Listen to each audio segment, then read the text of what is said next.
नमस्कार दोस्तों। जय श्री कृष्ण। राधे राधे। प्रिय दर्शकों, जो औरतें कपड़े खोलकर नहाती हैं उसके जीवन में इसका क्या असर पड़ता है। मित्रों, इस वीडियो में एक कहानी के जरिए आपको बताया जाएगा। साथ ही ये वीडियो आपको बहुत अच्छी जानकारी और सीख देकर के जाएगी।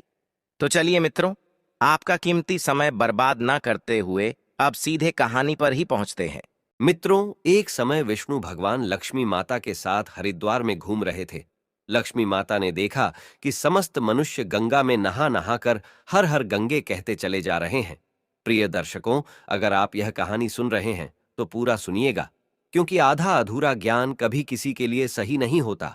इसके अलावा हे माता लक्ष्मी, जो भी भक्त इस वीडियो को लाइक करे और चैनल को सब्सक्राइब करके कमेंट में जय माता लक्ष्मी लिखे, उनके घर में धन की कभी कोई कमी न रहे, उनका घर हमेशा धन से भरा रहे। दोस्तों, जब माता ने देखा कि समस्त मनुष्य गंगा में नहा नहाकर हर हर गंगे कहते चले जा रहे हैं, परंतु सभी दुखी और परेशान हैं, तब लक्ष्मी माता ने बहुत आश्चर्य से भगवान विष्णु से पूछा, गंगा में इतनी बार स्नान करने पर भी इनके पाप और दुखों का नाश क्यों नहीं हुआ? क्या गंगा में अब सत्यता नहीं रही? भगवान विष्णु ने कहा, गंगा में तो वही सामर्थ्य है, परंतु इन लोगों ने पापनाशिनी गंगा में स्नान ही नहीं किया है, फिर इन्हें लाभ कैसे हो? लक्ष्मी जी ने आश्चर्य से कहा कि स्नान कैसे नहीं किया? सभी तो नहाकर जा रहे हैं, अभी तक इनके शरीर भी नहीं सूखे हैं। भगवान विष्णु ने कहा, ये लोग तो केवल जल में डुबकी लगाकर आ रहे हैं, तुम्हें कल इसका रहस्य समझाऊंगा। दूसरे दिन बहुत जोर की बरसात होने लगी। गलियां कीचड़ से भर गई। एक चौड़े रास्ते में एक गहरा गड्ढा था। चारों ओर कीचड़ भर रहा था और भगवान विष्णु ने लीला से वृद्ध रूप धारण कर लिया और विवश की तरह गड्ढा में जाकर ऐसे पर गए जैसे कोई मनुष्य चलता चलता गड्ढे में गिर पड़ा हो और निकलने की चेष्टा करने पर भी ना निकल पा रहा हो। लक्ष्मी जी को उन्होंने यह समझाकर गड्ढे के पास बैठा दिया कि देखो, तुम लोगों को सुना सुनाकर यूं पुकारती रहो कि मेरे वृद्ध पति अकस्मात गड्ढे में गिर पड़े हैं, कोई पुण्य आत्मा इन्हें निकालकर इनके प्राण बचाए और हम असहाय की सहायता करें। और भगवान विष्णु ने यह भी समझा दिया कि जब कोई गड्ढे में से मुझे निकालने को तैयार हो, तब इतना और कह देना कि मेरे पति सर्वथा निष्पाप है, इन्हें वहीं छुए जो खुद भी निष्पाप हो। यदि आप निष्पाप हैं तो इनके हाथ लगाइए, नहीं तो हाथ लगाते ही आप भस्म हो जाएंगे। लक्ष्मी जी तथास्तु कहकर गड्ढे के किनारे बैठ गई और आने जाने वालों को सुना सुनाकर भगवान विष्णु जी की सिखाई हुई बात कहने लगी। गंगा में नहाकर लोगों के दल आ रहे हैं और सुंदर युवती को यूं बैठी देखकर कईयों के मन में पाप और कईयों को कुछ धर्म का भय हुआ। कई कानून से डरे और कुछ लोगों ने तो लक्ष्मी जी को यह भी सुना दिया कि मरने दे बुढ़े को, क्यों उसके लिए रोती है। और कुछ दयालु चरित्रवान पुरुष थे, उन्होंने उस युवती के पति को निकालना चाहा, परंतु लक्ष्मी जी के वचन सुनकर वे भी रुक गए। उन्होंने सोचा कि हम गंगा में नहाकर आए हैं तो क्या हुआ, पापी तो है ही, कहीं सहायता करते समय हम भस्म ना हो जाएं।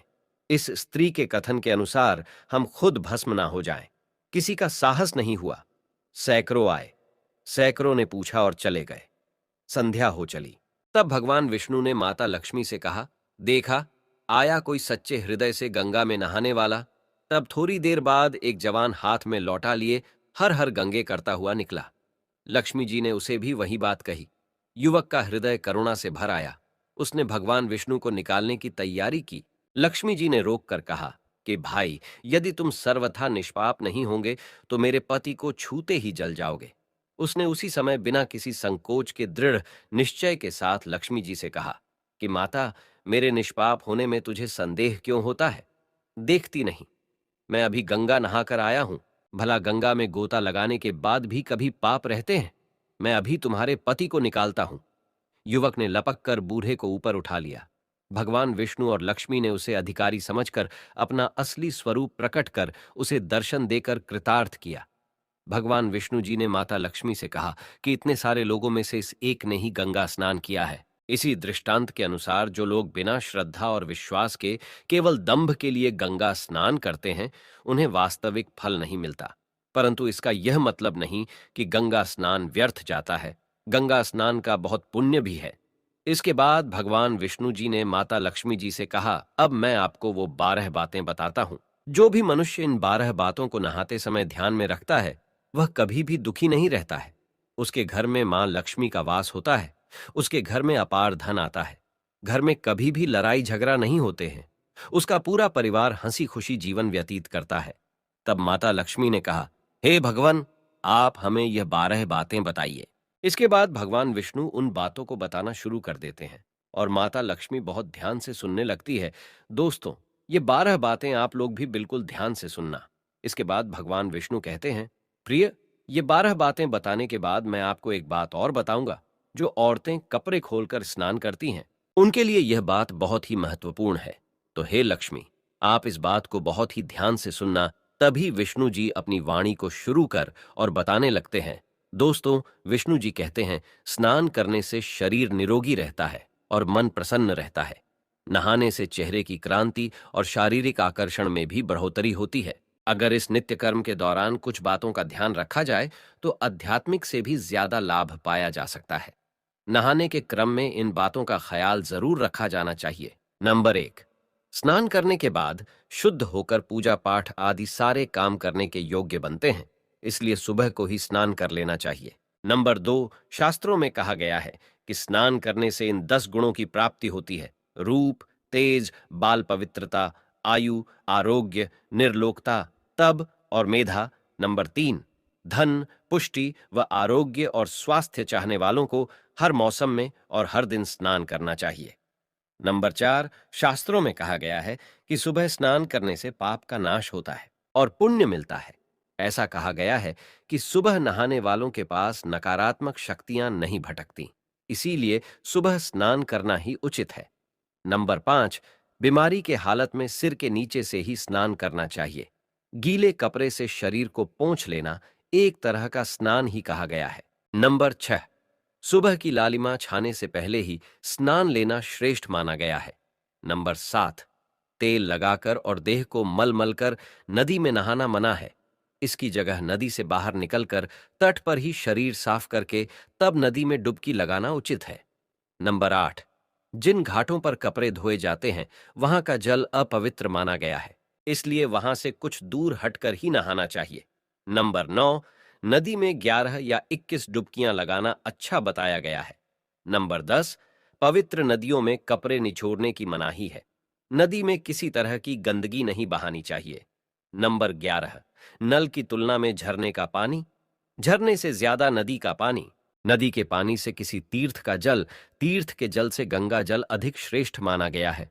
नंबर 12, गंगा माता का कथन है कि स्नान करते वक्त कोई चाहे जहां भी मेरा स्मरण करेगा, मैं वहां के जल में आ जाऊंगी। इसके बाद भगवान विष्णु जी ने कहा, अब मैं आपको औरतों के बारे में बताता हूं जो औरतें कपड़े खोलकर स्नान करती हैं।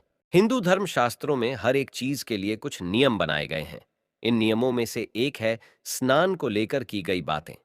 ऐसा माना जाता है कि आम व्यक्ति को शास्त्रों के नियमों का पालन जरूर करना चाहिए, जिससे उनके घर की सुख समृद्धि बनी रहती है और खुशहाली आती है। साथ में अपार धन बरसता है, माता लक्ष्मी प्रसन्न होती है। दरअसल हमारे शास्त्रों में ऐसी कई बातें लिखी गई हैं जिनका हम पालन सदियों से करते चले आ रहे हैं, लेकिन उसके कारणों के बारे में हमें अभी भी पूरी जानकारी नहीं है। ऐसे ही नियमों में से एक है निर्वस्त्र स्नान करना। आपने अक्सर घर के बड़ों को ऐसा कहते सुना होगा कि कभी भी स्नान बिना कपड़ों के यानी निर्वस्त्र नहीं करना चाहिए। अगर हम पौराणिक कथाओं की बात करें तो निर्वस्त्र स्नान की मनाही का एक सबसे बड़ा कारण कृष्ण जी के समय से जुड़ा है। पौराणिक कथाओं के अनुसार एक बार जब गोपिकाएं सरोवर में स्नान कर रही थीं और वो निर्वस्त्र थी, उस समय बाल कृष्ण ने गोपियों के सभी वस्त्र छिपा दिए। उस समय जब कृष्ण जी ने उनके वस्त्र छिपा लिए और गोपियों ने अपने वस्त्र वापस लेने की प्रार्थना की, तब कृष्ण जी ने उन्हें समझाया कि कहीं भी बिना वस्त्र धारण किए स्नान नहीं करना चाहिए। इससे जल के देवता वरुण का अपमान होता है, इसलिए आपको निर्वस्त्र स्नान न करने की सलाह दी जाती है। अगर आप नहाते समय यह सोचते हैं कि बंद कमरे में कोई आपको नहीं देख रहा है, तो ऐसा गलत है, क्योंकि ईश्वर आपको हर स्थान पर देखते हैं। और यदि आप निर्वस्त्र होकर स्नान कर रहे हैं तो यह मुख्य रूप से जल के देवता वरुण का अपमान करने जैसा होता है। निर्वस्त्र स्नान से आपको पाप लग सकता है और आर्थिक एवं शारीरिक नुकसान पहुंच सकते हैं। यदि आप निर्वस्त्र स्नान करते हैं तो आपके शरीर में नकारात्मक ऊर्जा प्रवेश करती है और आपकी मानसिकता भी नकारात्मक हो सकती है। इसीलिए हमेशा आपको यही सलाह दी जाती है कि आप नहाते समय कोई एक कपड़ा जरूर धारण करें, लेकिन बिना कपड़ों के स्नान ना करें, तभी आपके लिए बेहतर होगा।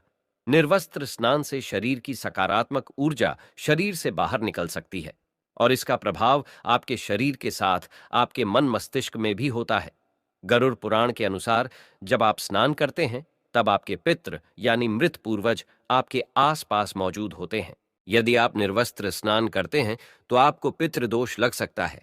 ऐसे स्नान करने से आपके पितरों को तृप्ति नहीं मिलती है, और ये घर में पितृदोष का कारण बन सकता है।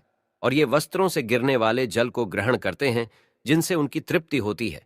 निर्वस्त्र स्नान करने से पितृ अतिरिक्त नाराज होते हैं, जिनसे व्यक्ति का तेज, बल, धन और सुख नष्ट होता है। इसलिए कभी भी निर्वस्त्र होकर स्नान नहीं करना चाहिए। पुराणों के अनुसार नहाने वाला पानी पूर्वजों के हिस्से में जाता है, और निर्वस्त्र होकर नहाने से इसे पितरों के समक्ष बिना कपड़ों के नहाना माना जाता है। शास्त्रों में ऐसी मान्यता है कि यदि कोई निर्वस्त्र स्नान करता है तो माता लक्ष्मी उससे रूठ सकती है। इससे आपकी कुंडली में धन हानि के योग बन सकते हैं, और आपकी आर्थिक स्थिति खराब हो सकती है। इन्हीं कारणों से आपको निर्वस्त्र स्नान न करने की सलाह दी जाती है, और शास्त्रों में भी इस बात की मनाही है। तो प्रिय मित्रों, कैसी लगी आपको ये जानकारी? अगर जानकारी अच्छी लगी है, पसंद आई है, तो कमेंट बॉक्स में जरूर बताना, और हो सके तो अपने मित्रों को भी शेयर करना, और हमारे चैनल को सब्सक्राइब अवश्य करना। और दोस्तों, सच्ची श्रद्धा से कमेंट में जरूर लिखे जय श्री राम, जय हनुमान, साथ ही देवों के देव, हर हर महादेव सदैव आप पर अपनी कृपा बनाए रखे। प्रिय मित्रों, वीडियो को अंत तक देखने के लिए धन्यवाद। जय श्री राम।